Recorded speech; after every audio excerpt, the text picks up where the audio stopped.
hari ini Ketua. Di sini ada informasi, di sana ada demokrasi. Di mana Ketua? Di sini, di sana, di mana saja. Baik, bismillahirrahmanirrahim. Assalamualaikum warahmatullahi wabarakatuh. Waalaikumsalam warahmatullahi wabarakatuh.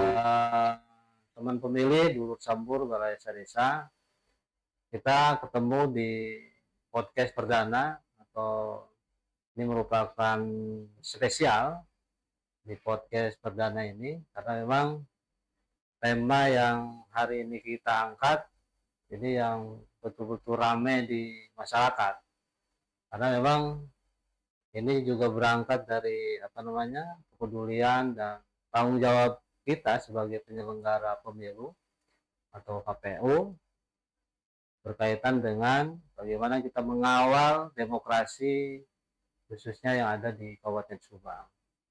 Makanya ketika hari ini kita mengadakan podcast yang nama podcastnya ini Ide Ketua, informasi, inspirasi, demokrasi, keterbukaan untuk Anda. Baik, teman pemilih Dulur Salembur Balai Desa, kita kedatangan tamu spesial dari Dinas Pemberdayaan Masyarakat Desa Kabupaten Subang. Nah, kebetulan narasumber kali ini punya kapasitas dan mungkin tanggung jawabnya terkait dengan tema yang hari ini kita angkat, yaitu terkait dengan pemilihan kepala desa serentak tahun 2026 di Kabupaten Subang. Nah, berangkat dari pertanyaan-pertanyaan publik ke masyarakat selama ini berkaitan dengan pemilihan pilkades, maka hari ini kita buat atau mungkin ide dasar berkaitan dengan podcast ini adalah banyaknya sekali pertanyaan dari masyarakat berkaitan dengan posisi Komisi Pemilihan Umum KPU Kabupaten Subang terkait dengan pilkades. Makanya hari ini kita sampaikan dan kita akan coba tuntas atau bedah tuntas berkaitan dengan pilkades ini. Nah, kita kedatangan ada Pak Agung Suhur. Ya. Alhamdulillah beliau perwakilan dari Dinas Pemberdayaan Masyarakat dan Desa Kabupaten Subang. Nah, kebetulan tadinya kita di flyer itu kebetulan sebelum kita konfirmasi ini Pak Kadis yang akan hadir, tapi karena Pak Kadis ada halangan makanya diwakilkan. Nah, maka nanti secara bisa dikenalkan Pak Agung berkaitan dengan posisi Pak Agung di Dinas Pemberdayaan Masyarakat dan Desa. Wilujeng Sumping Pak Agus, satu nuhun datang di podcast Ide Ketua. Ya. Nah, mudah-mudahan ini juga bisa memberikan informasi dan edukasi khususnya berkaitan dengan pilkada. Semua damang Pak Agus? Alhamdulillah, damang. Tahu lama kan? Lagi sibuk sekarang? Aduh, sibuk sekali. Dari awal tahun ini kita sudah merencanakan pilkades serentak di tahun 2026. Oh iya. Yang saya pikir ini yang terbesar dalam globalisasi pemilihan kepala desa, karena di kita itu ada 3 priorisasi pemilihan kepala desa. Okay. Yang ini kembali lagi ke priorisasi awal, yaitu gelombang 165 desa. Berarti ini momen pilkada ini bersejarah juga ya? Bersejarah. Nah, karena kan kita punya 165 desa, 58 desa dan 22 desa. Okay. Terakhir dilaksanakan pada tahun 2023 kemarin. Ini kembali lagi ribon gitu kan, ribon ke 165 desa. Nah, seperti itu. Oke. Baik teman pemilih Dulur Salembur Balai Desa, Pak Agung silakan perkenalkan dulu lah supaya teman pemilih bisa berarti ya. Ini langsung dari narasumber ini dari Dinas Pemberdayaan. yang memang betul-betul berkaitan dengan menangani berkaitan dengan pilkada. Siap. Silakan Pak Agung. Bismillahirrahmanirrahim. Assalamualaikum warahmatullahi wabarakatuh. Waalaikumsalam. Saya supaya mengeluarkan salam Subang. Ya, siap. Rakyat Subang, Gotong royong. Subang, Ngabren. Jawa Barat, istimewa. Terima kasih. Sebelumnya kami meminta permohonan maaf karena yang seyogianya Pak Kadis akan datang hari ini ke sini, tapi beliau ada suatu hal sehingga mewakilkan saya untuk menghadiri acara ini. Perkenalkan, nama saya Agung Subur. Jabatan saya di Dinas Pemberdayaan Masyarakat Desa yaitu Kabid Pemerintahan Desa, Dinas Pemberdayaan Masyarakat Desa atau DPMD, Kabid Pemerintahan Desa. Pemerintahan Desa. Di Dinas Pemberdayaan Masyarakat Desa. Di Dinas atau Pemberdayaan DPMD. Masyarakat Desa. dan Desa. Tapi yang familiar di warga masyarakat itu Dispemdes ya. Iya, di masyarakat dia Dispemdes. Dispemdes. Saya juga sering nyebutnya Dispemdes. Pada nomenklaturnya udah berubah sejak tahun 2018 ya Pak dia. Kita menjadi Dinas Pemberdayaan Masyarakat dan Desa Kabupaten Subang seperti itu Pak. Kita punya tugas salah satunya mensukseskan pilkades Pak. Dari A to A-nya gitu. Oh, berarti bidang Pak Agung ini betul-betul menangani terkait dengan pelaksanaan pilkades. Betul Pak. Oke, berarti KPU-nya di sini Pak merintahkan Pak Agung ini sangat tepat dalam tema hari ini kan. Jalan Pak. Mudah-mudahan seperti itu. Oke, makasih. Lanjut. Kita pilkades di Kabupaten Subang ini tahun ini agak unik juga Pak, karena ada sesuatu hal yang baru, yaitu terutama pilkades digital ya Pak ya. Oh digital. Kita voting berarti ya? Ya, e-voting, digital voting. E-voting tuh kita sama tadi, karena e-voting itu bukan brand, brand salah satu produk yaitu dalam pilkades e-voting. Gitu. Jadi kita menyebutnya pilkades digital atau elektronik. Gitu.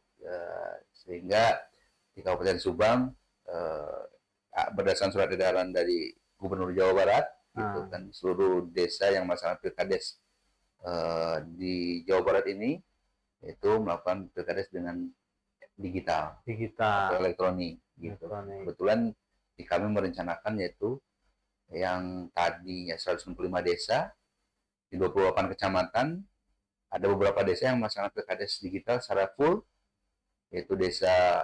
Berarti yang melaksanakan pilkades ini ada berapa? Ada 165 desa. 165 desa. Di seluruh Kabupaten Subang, di 28 kecamatan.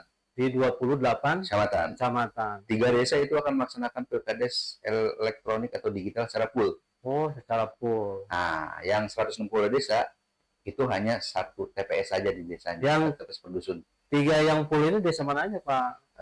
Sukasari, Rawalele, sama penduduk yang paling banyak yaitu Desa Sukamanijaya, Kecamatan Ciasem. Oh, Sukasari, Rawalele berarti itu Kecamatan Dauan. Iya. Terus yang satunya Desa Sukamanijaya, Kecamatan Ciasem. Gitu. Yang selebihnya 160 desa hanya pilot project yaitu 1 dusun di tiap desa. Gitu. Seperti itu Pak. Jadi sebetulnya untuk e-voting ini atau elektronik ini di semua desa itu diberlakukan. Cuman kalau tadi yang 3 desa ini full pakai elektronik semua, yang sisanya itu satu TPS, 1 TPS di masing-masing desa. Sebanyak 110 desa, berarti 162 TPS yang digital. Ya. Berarti yang sisa di desa tersebut manual biasa reguler, mencoblos dengan kartu suara. Oke, Pak Agung, ini saya pikir pasti teman pemilih atau lulusan penasaran ya berkaitan dengan pemilihan kepala desa serentak tahun 2026 di Kabupaten Subang. Yang pasti yang jadi pertanyaan awal ini berkaitan dengan pelaksanaan, terus tahapan, terus juga syarat, termasuk juga dasar hukumnya, termasuk juga sanksi. Mungkin kan biasanya tiap kali berkaitan dengan pemilihan apapun pasti tidak terlepas dengan hal tersebut. Nah, ini supaya teman pemilih apa namanya secara komprehensif berkaitan dengan informasi yang memang kita sampaikan. Ya, kalau pelaksanaannya itu di bulan apa atau di tanggal hari apa? Rencana sesuai dengan surat keputusan Bupati, karena Pilkades itu diatur dalam ketentuan di Permendagri 112 terkait penetapan hari H pelaksanaan Pilkades itu di surat keputusannya itu melalui Bupati. Oh, Perbu, betul. Surat keputusan Bupati. Oh, surat keputusan Bupati. Itu, ya, kita rencana di hari Minggu tanggal 6 Desember tahun 2026 ini. Oh, gitu. hari Minggu, hari Minggu tanggal 6 Desember tahun 2026. 6 Desember 2026. Nah, tahapan akan dimulai yaitu bulan Agustus dari tanggal 6. 6 Agustus sudah mulai masuk ke dalam tahapan. Gitu kan. Bentar lagi berarti ya? Iya, kita sekitar 1 bulan lagi. Satu bulan lagi. Kita apa namanya sudah menyiapkan alhamdulillah SK-SK telah ditandatangani oleh beliau Pak Bupati, yaitu diantaranya SK penetapan hari, SK panitia di tingkat kabupaten, dan SK desa mana aja yang melaksanakan Pilkades digital. Gitu kan. Itu sudah ada surat keputusan bupatinya. Gitu. Sudah ditandatangani oleh beliau. Dan saya kami tinggal menjalankan saja. Dan rencananya besok tanggal 30 Juni kita akan melaksanakan rapat Prokopim sekaligus launching bahwa Pilkades di Subang akan dilaksanakan tanggal 6 Desember tahun 2026. Gitu kan. Baik secara digital ataupun secara reguler. Seperti itu. Gitu. Dan tahapan pun mulai itu pemilihan kepala desa itu memiliki 4 tahapan ya Pak ya. Tahapannya pertama yaitu persiapan, kedua yaitu pencalonan, yang ketiga pemungutan suara, yang terakhir itu penetapan. Setelah didapatkan calon kepala desa yang mempunyai surat suara terbanyak itu ditetapkan menjadi kepala desa, kan gitu kan.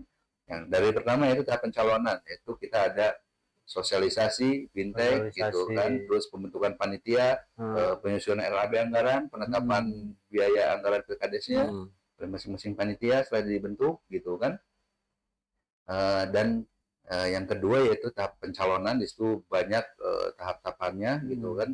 Salah satunya tahap pencalonan yaitu proses pendaftaran calon kepala desa dari bawah, gitu kan, dan juga persyaratan kepala desa.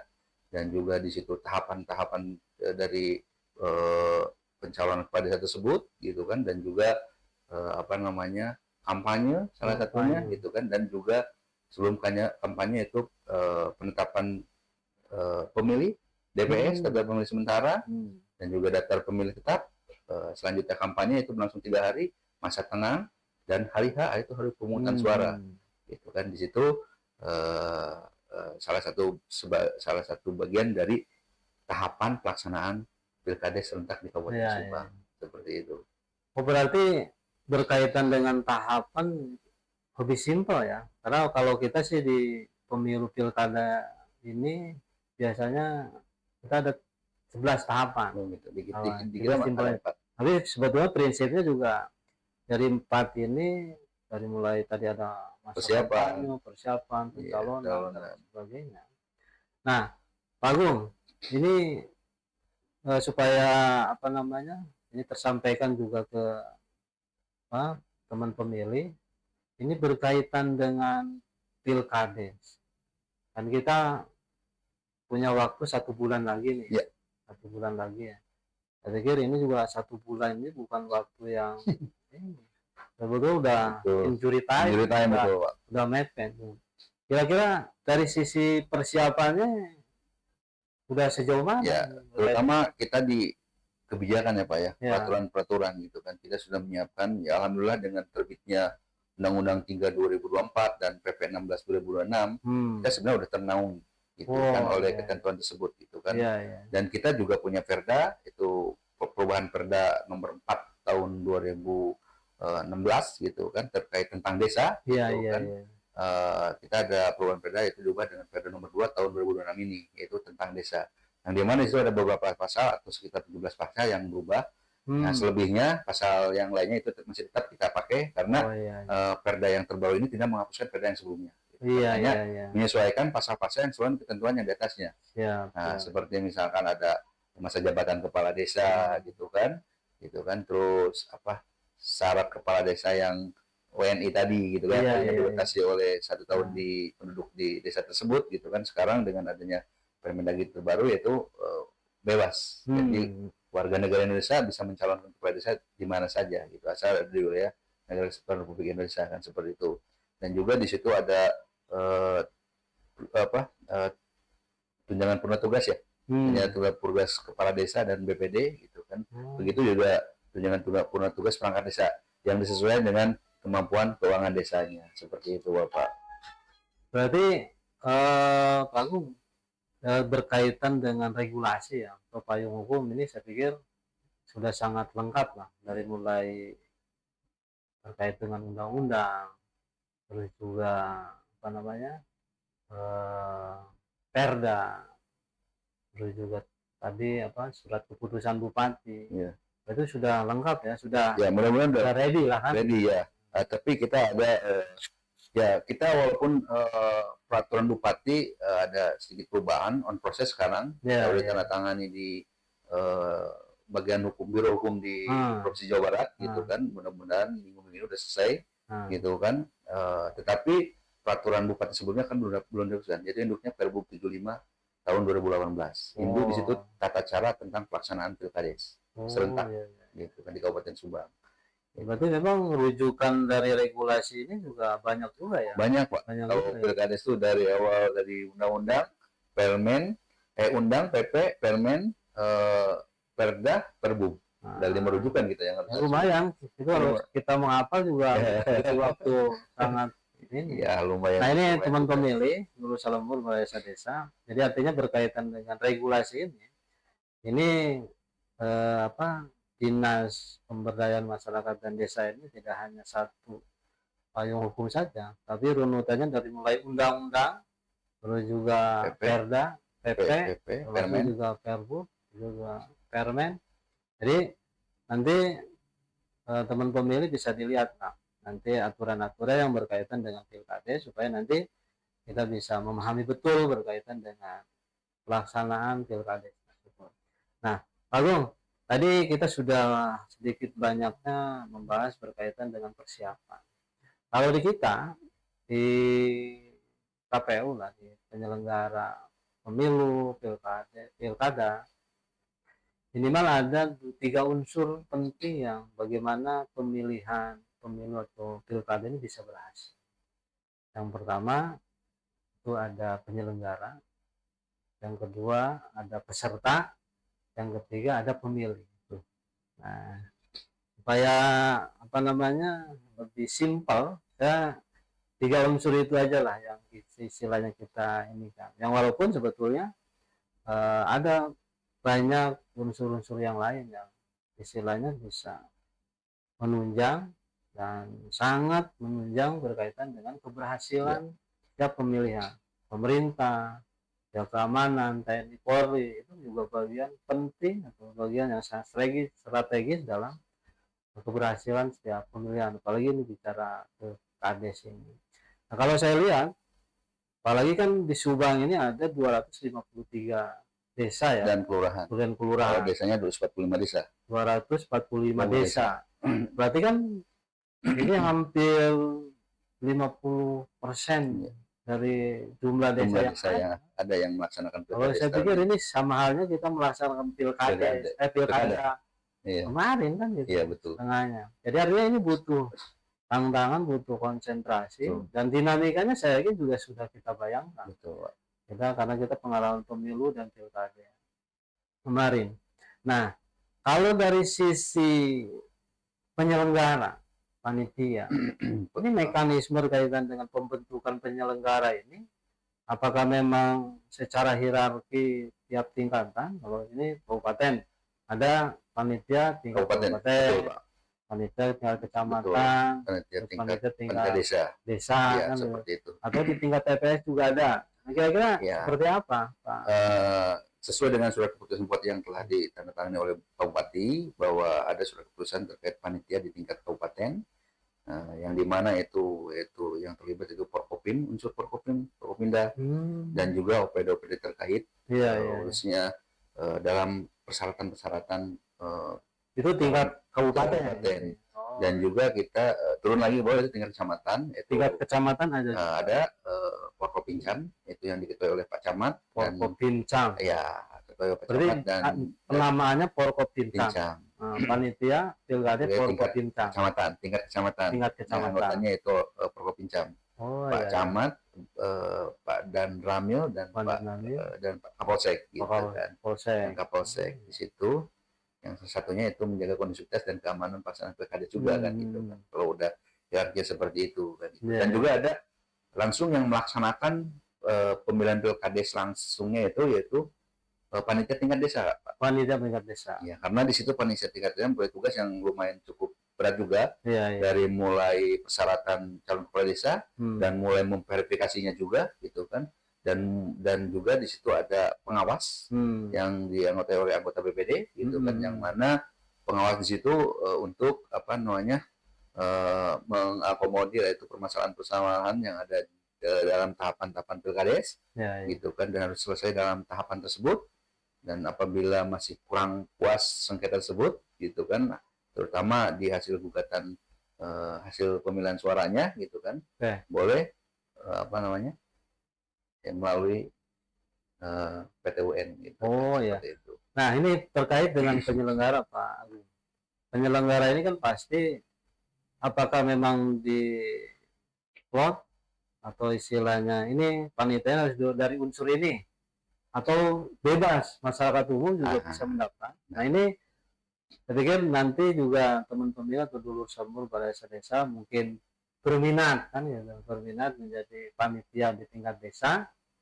Nah, kalau tadi kan di tingkat kabupaten, terus di tingkat kecamatan, ini kan sudah pasti kan gitu. Dari unsur-unsur Porkopinda, terus juga dari Porkopincang. Jadi tidak sembarangan masyarakat umum menjadi panitia di tingkat kabupaten.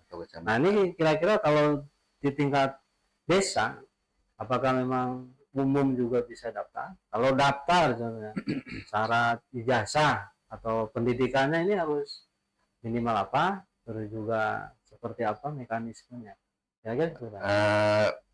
Panitia di tingkat desa itu terdiri dari 3 unsur, yaitu perangkat desa, lembaga kemasyarakatan desa, dan unsur masyarakat. LPM masyarakat ya LPM. Dan tokoh masyarakat umum. Yang dimana di situ ada 11 unsur ya Pak ya, yang perwakilan dan sudah ketentuan, yaitu misalnya tokoh agama, tokoh pendidikan, budaya, pemuda perempuan gitu kan, tokoh pemuda gitu kan. Terus di situ ada lagi tokoh perwakilan dari masyarakat kurang mampu gitu kan, dan unsur lainnya. Istilahnya di situ yang bisa menjadi panitia kepala desa. Kalau terkait persyaratan panitia itu kami di tingkat kabupaten atau di ketentuan di atasnya tidak secara eksplisit mengatur gitu kan, tapi di tingkat desa yang mengatur di juga eksplisit. Panitia misalkan harus minimal saat ini kan pendidikan di Indonesia alhamdulillah sudah berkembang ya Pak ya, sudah itu jadi persyaratan itu minimal SMA gitu. SMA untuk panitia itu. Panitia gitu. Tapi kita tidak secara eksplisit mengatur dalam ketentuan atau dalam perbub atau di dalam peraturan yang di atasnya, tidak ada itu seperti itu. Itu hanya diserahkan kepada panitia gitu kan. Tingkat pendidikannya salah lebih bagus. Berarti gitu. Berkaitan dengan syarat pendidikan itu diberikan kewenangan kepada panitia desa. Panitia desa. Gitu. Berarti panitia rekrutmen, panitia pilkades gitu kan, diserahkan kepada panitia desa. Kalau misalkan ada kasus unik kan, kalau di desa Pak, ada yang ditunjuk, ada yang pada nggak mau gitu kan, dan ada juga maunya lebih banyak daripada yang telah ditentukan. Misalkan panitia sebanyak 11 orang gitu kan. Kalau pengawasan emang jelas itu udah dari unsur BPD. Kalau panitia yang disebutkan tadi unsurnya ternyata lebih dari 11 orang gitu kan, bisa puluhan yang daftar. Ya silakan kita kembalikan lagi ke panitia untuk proses seperti apa melalui mekanisme proses penjaringan dan penyaringan, dites dulu atau seperti apa gitu seleksi kan, gitu kan, itu diserahkan mekanisme kepada panitia. Dan ada juga sama sekali tidak mau menjadi panitia gitu kan, ada salah satu desa gitu kan, ya itulah kewenangan panitia juga, apakah sekali ditunjuk langsung atau masih dianggapnya itu misalkan ditokohkan dalam masyarakat itu dan tingkat pendidikannya sudah mumpuni gitu, ya enggak, itu kita siap dan mau jadi panitia pilkada seperti itu. Oke, Pak Gung, tadi kita sudah bicara persoalan persyaratan. Tadi dari beberapa unsur lah, perangkat desa, terus juga LPM, LPM, terus juga masyarakat, tokoh masyarakat masyarakat. itu juga ada 11 unsur kalau Ya. nggak salah tadi disebutkan, dari tokoh, ya, tokoh ini kan tokoh pemuda, tokoh masyarakat, tokoh agama, Agama, adat, pendidikan, termasuk adat, juga budaya, yang lainnya budaya, perempuan, perempuan. Nah, pemerhati anak. ini yang agak menarik ini berkaitan dengan perempuan, Ya. Pak. Kalau di kita di KPU atau penyelenggara pemilu ada aturan khusus yang mengatur berkaitan dengan afirmasi keterwakilan 30% perempuan. Dan itu pun memperhatikan kan. Nah, kira-kira berlaku nggak berkaitan dengan afirmasi 30% perempuan di panitia Pilkades tersebut? Di dalam ketentuan yang mengatur tentang Pilkades itu tidak ada secara eksplisit mengatur seperti itu. Tapi kalau di dalam peraturan yang sekarang PP 16 2026 terkait BPD ya Pak ya. Badan Pemusyawaratan Desa itu harus ada keterwakilan perempuan 30%, Pak. Oh, BPD. BPD. Kalau panitia tidak eksplisit secara eksplisit tidak mengatur ke sana. Ke sana. Tapi kalau dikembalikan lagi ke panitia juga ya. Kalau sekiranya dianggap urgent itu dari unsur keterwakilan perempuan gitu kan, atau ya untuk administrasi dan seterusnya gitu kan, ya tidak dilarang gitu kan, malah boleh juga gitu kan. Tapi kan boleh kan? Boleh juga, karena tidak ada yang mengikat gitu kan. Mengatur berkaitan dengan contoh panitia 11 orang harus dari unsur perempuan 30%. Misalkan 11 orang nih 30% berarti kurang lebih 3 atau 4 kan gitu kan. Nah, panitia perempuannya 4, yang selebihnya itu dari unsur normal laki gitu kan. Itu juga sah-sah saja, tidak ada yang mengatur kan? Seperti itu. Kan biasanya di masing-masing daerah atau desa ini kan dinamikanya berbeda-beda. Betul, Pak. Ada yang memang betul-betul sudah mulai berkaitan dengan perkembangan regulasi yang hari ini terjadi. Mungkin salah satunya tadi itu mungkin saja ada pembandingan antara regulasi pemilu dengan regulasi pilkada. Nah, sebetulnya kan memang secara substansinya sama saja. Nah, cuman kan ini berkaitan dengan teknis-teknis pelaksanaannya mungkin juga ada perbedaan, sehingga ini yang membedakan antara regulasi pilkades dengan regulasi pemilu. Kan gitu. Oke, tadi kita sudah bicara persoalan penyelenggara. Berarti penyelenggara ini dibentuk dari beberapa unsur yang ada di masyarakat kan. Betul. Jadi artinya nanti teman pemilih yang istilahnya berminat menjadi panitia pilkada, saya pikir nanti bisa datang langsung berarti ke pemerintah setempat ya, ke desa berkaitan dengan informasi. Nah, kalau rekrutmen di bulan apa Pak Agung? Rekrutmen panitia. Agustus awal udah mulai. Agustus ya. Ya. Jadi nanti untuk rekrutmen panitia Agustus ini sudah mulai. Sudah mulai. Karena di situ ada 10 hari, tanggal 6 sampai tanggal 15 untuk pembentukan panitia. Untuk bentuk panitia. Ya.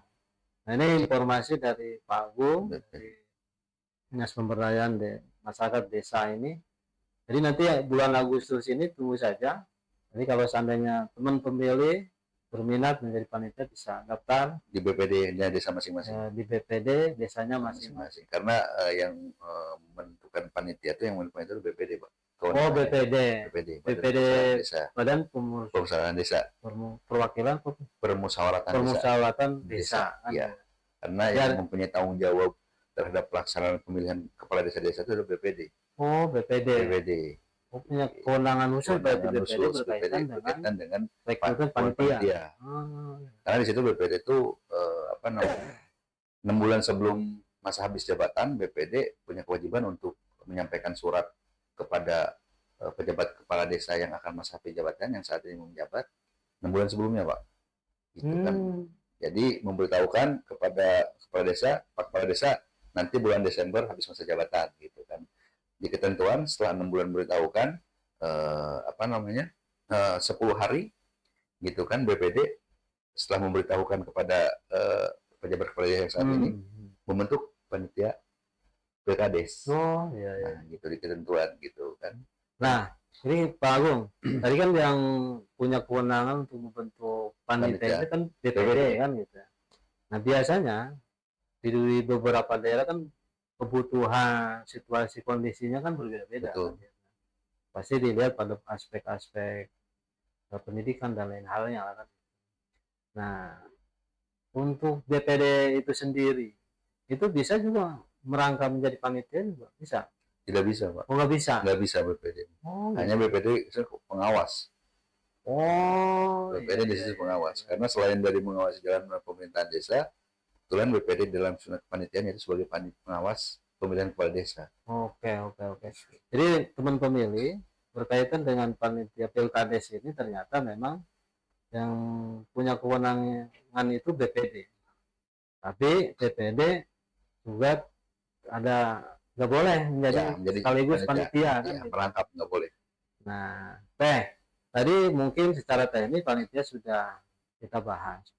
Nah, kalau di kita kan penyelenggara ini tidak hanya KPU, tapi ada yang namanya Bawaslu, Badan Pengawas Pemilu.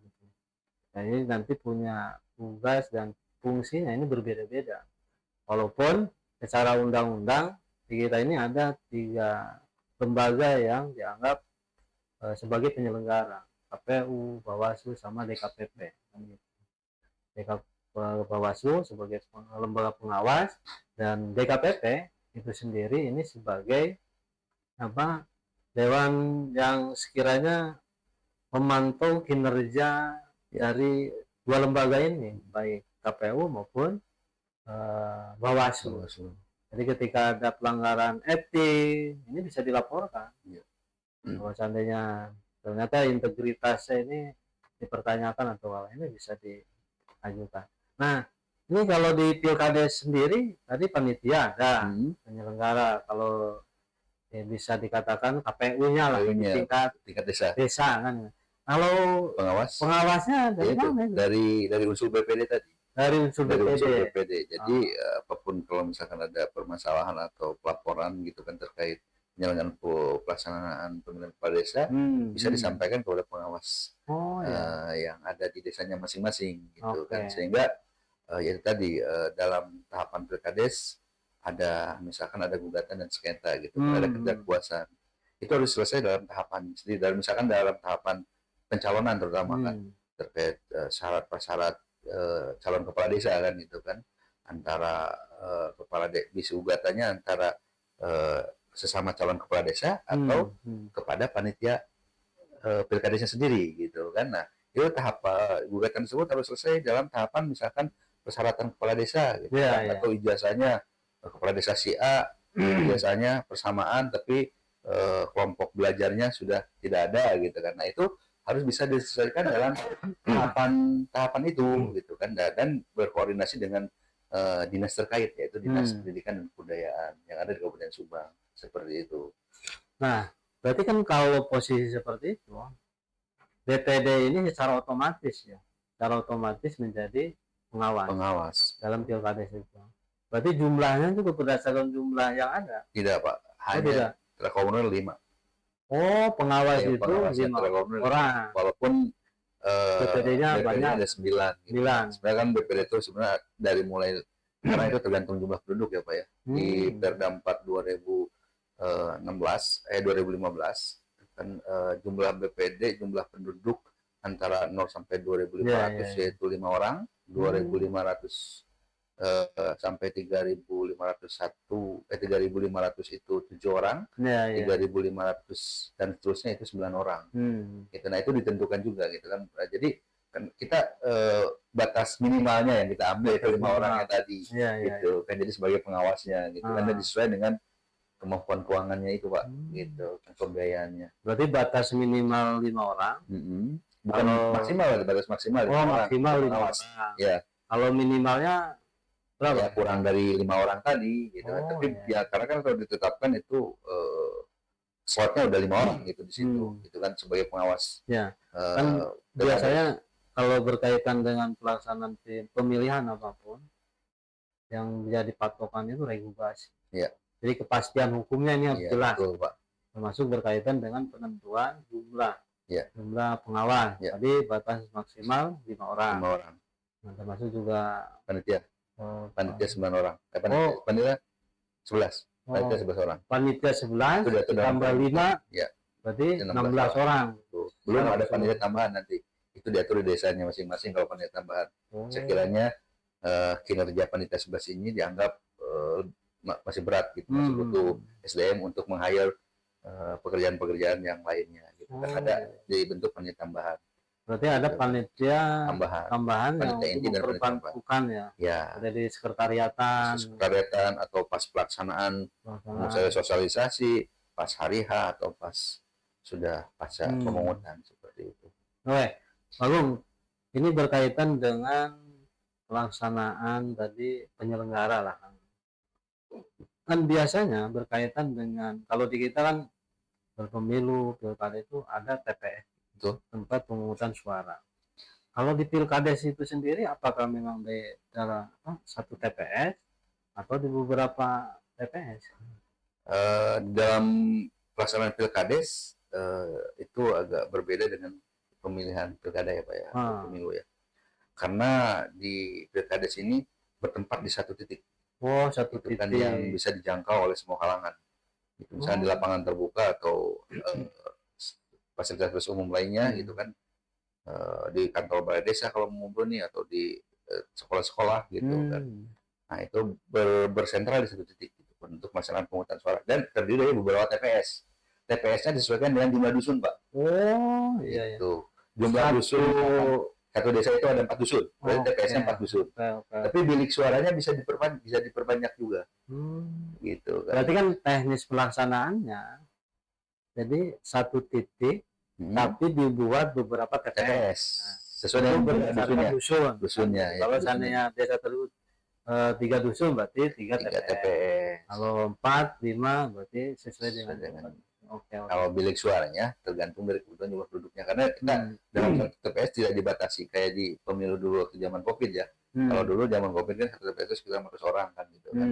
Lebihnya dibuat TPS baru kan gitu kan, atau diikutsertakan kepada TPS yang belum mencapai angka 500 orang gitu di TPS tersebut. Nah kalau di dalam pilkades itu tidak dibatasi dengan angka tadi gitu kan, tersebut itu sesuai dengan jumlah penduduk yang ada di dusunnya. Kalau di satu dusun 1.000 orang ya 1.000 orang. Gitu kan, sehingga dibutuhkan ada bilik tambahannya lagi, berbanyak bilik suaranya kita pelaksananya. Bagung, tadi kan dari satu wilayah dibuat beberapa TPS. Betul. Nah ini kalau berkaitan tadi di awal kita sudah membahas berkaitan e-voting atau elektronik. Ini penentuan berkaitan dengan TPS-nya. Itu sudah diusulkan oleh masing-masing kecamatannya. Oh, gitu jadi kan. di awal ini sudah diusulkan oleh mereka. Dusun mana saja akan melaksanakan secara digital. Ya betul. Dan itu sudah mungkin nanti akan ditetapkan oleh SKPOTI juga gitu kan. Berarti sudah dari awal disiapkan berkaitan dengan e-voting. Nah, dulu selembur berayasa desa teman pemilih ini berkaitan dengan penyelenggaraan juga berkaitan dengan ini. Nah, ini Bagung, saya kalau tidak salah bulan kemarin berkunjung di satu tempat di Kabupaten Subang, salah satu dusun atau kampung yang lumayan secara letak geografis. Ya katakanlah saya langsung saja ya model daerah Cigebang. Cigebang ini kan kalau letak geografisnya masuk ke Serang Panjang kan. Betul. Kalau tidak salah desa Talagasari. Ternyata akses jalannya itu harus dari Kalijati dulu kan. Betul. Kalau Kalijati. Nah, ini sempat karena kita kemarin itu bermalam juga, malam ngobrol dengan masyarakat setempat, dengan tokoh dan sempat terlontar aspirasi berkaitan dengan bisa nggak kalau seandainya TPS dibuat di dusun tersebut atau di Cigebang, karena kalau seandainya harus datang ke desa karena posisi jalannya itu informasinya itu buntu kan gitu, tidak bisa dilalui oleh kendaraan roda 4 lah kan, karena mobilisasi warga ini bisa butuh waktu dan muter kan gitu. Nah kira-kira Kalau seandainya situasinya seperti itu, kalau masyarakat mengusulkan dibuat TPS di dusun tersebut, ya kan bisa nggak secara regulasi atau secara yang Kalau secara regulasi kita dalam peraturan daerah terutama udah diatur dalam satu titik, Pak, titik? gitu kan. Kalau misalkan ada hal-hal seperti itu gitu kan, mungkin nanti panitianya yang ekstra kerja keras gitu kan, misalnya mobilisasi warga gitu kan, mobilisasi warga pagi-pagi atau seperti apa teknisnya gitu kan, untuk ikut serta dalam satu titik tadi, atau titiknya bisa dijangkau pemilih dari seluruh lapisan masyarakat yang ada di titik tersebut gitu kan. Atau misalkan tadi ada apa namanya, ada satu ketentuan dalam peraturan PB nomor 4 atau ketentuan di atasnya gitu seperti PP misalkan, itu panitia ya apa namanya, ekstra keras tuh dengan didampingi oleh pihak keamanan dan para saksi dan ini gitu kan, bisa aja dibawa itunya di situ dilaksanakan gitu. Dilaksanakan di Tapi kan dusun tersebut. tapi kan selama ini kan itu masih bisa dijangkau, gitu kan, masih bisa disiasati gitu kan, bahwa warga desa tersebut bisa dimobilisasi, bisa datang ke satu titik untuk pelaksanaan itu gitu kan, sehingga tetap dalam ketentuan. Kalau masih udah seperti itu ya kita harus dalam satu titik tersebut gitu kan, untuk menyampaikan aspirasi pemilihan. Kalau dilihat dari secara apa regulasi ya, udah di Pergub. Iya, di Pergub. Pergub itu dia di satu titik. Satu titik. Iya. Apakah memang mungkin ini kebijakan ya tadi berkaitan dengan orang yang sakit gitu kan, atau di dekat di daerah Pantura ada nelayan khusus, ada di. Berarti kalau buat TPS di dusun tersebut nggak bisa? Nggak bisa. Nggak bisa. Ketentuannya udah kita kalau kita membuka ruang lagi, nanti adalah seperti apa? Kirain jadi si BPD atau si panitia tertentu desa membuat satu pelaksanaan sesuai kesepakatan yang disaksikan oleh seluruh unsur termasuk di pemerintah daerah, karena dengan pertimbangan kewilayahan, geografis, kirain bisa dibuat di situ. Apa namanya, kalau kita udah membuat ketentuannya seperti itu, ya kita laksanakan sesuai ketentuan dulu. Jadi sesuai ketentuan aja dulu. Kan nanti dan lain-lainnya itu kita laksanakan sesuai ketentuan aja dulu. Oke.